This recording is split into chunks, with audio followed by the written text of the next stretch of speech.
எப்பா என் பூத படைகளோட வந்து எங்க அண்ணாச்சியோட வந்து எல்லாரும் சேர்ந்து என் மக்கள் தந்த பூசைய நாங்க நிம்மதியா வாங்கிக்கிட்டோம்.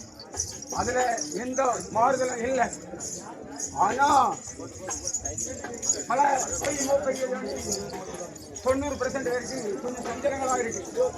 அந்த சஞ்சலங்களெல்லாம் நான் தீர்த்து தந்துடுறேன்.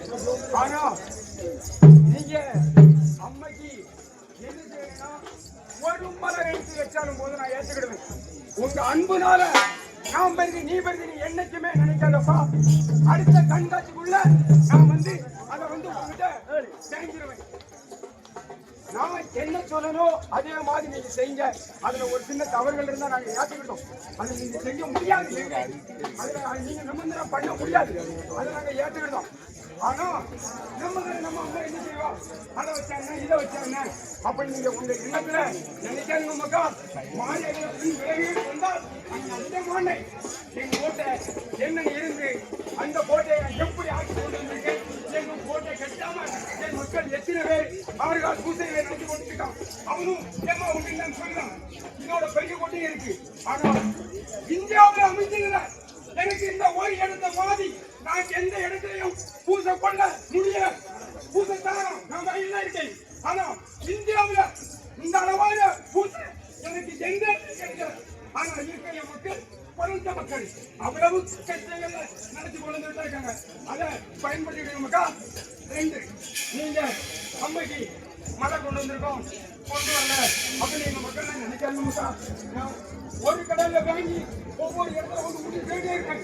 எனக்கு ஒரு தருவாங்க ஒரு தரமாங்க. அதை பத்தி கவலைப்படாதீங்க. நம்ம அம்மைக்கு அதை வைக்கலையே இதை வைக்கலையே அப்படின்னு நீங்க உங்க மனசு எனக்கு தோணே வேண்டாம்.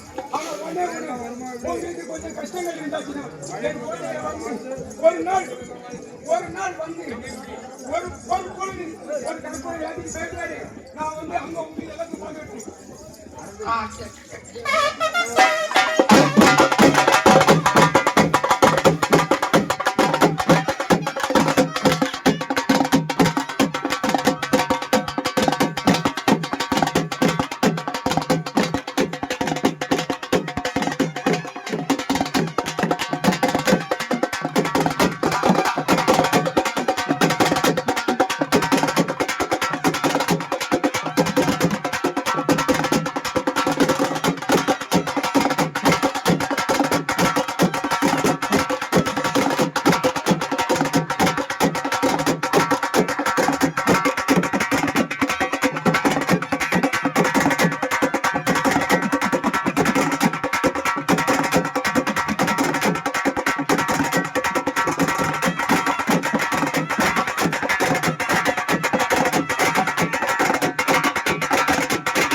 உடனே நம்ம அனுப்பி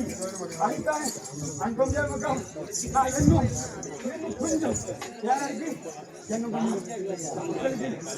சொல்லிக்கலாம் செய்கிற மக்கள் நான் போக முடியும். என்ன கொஞ்சம் தாமதமா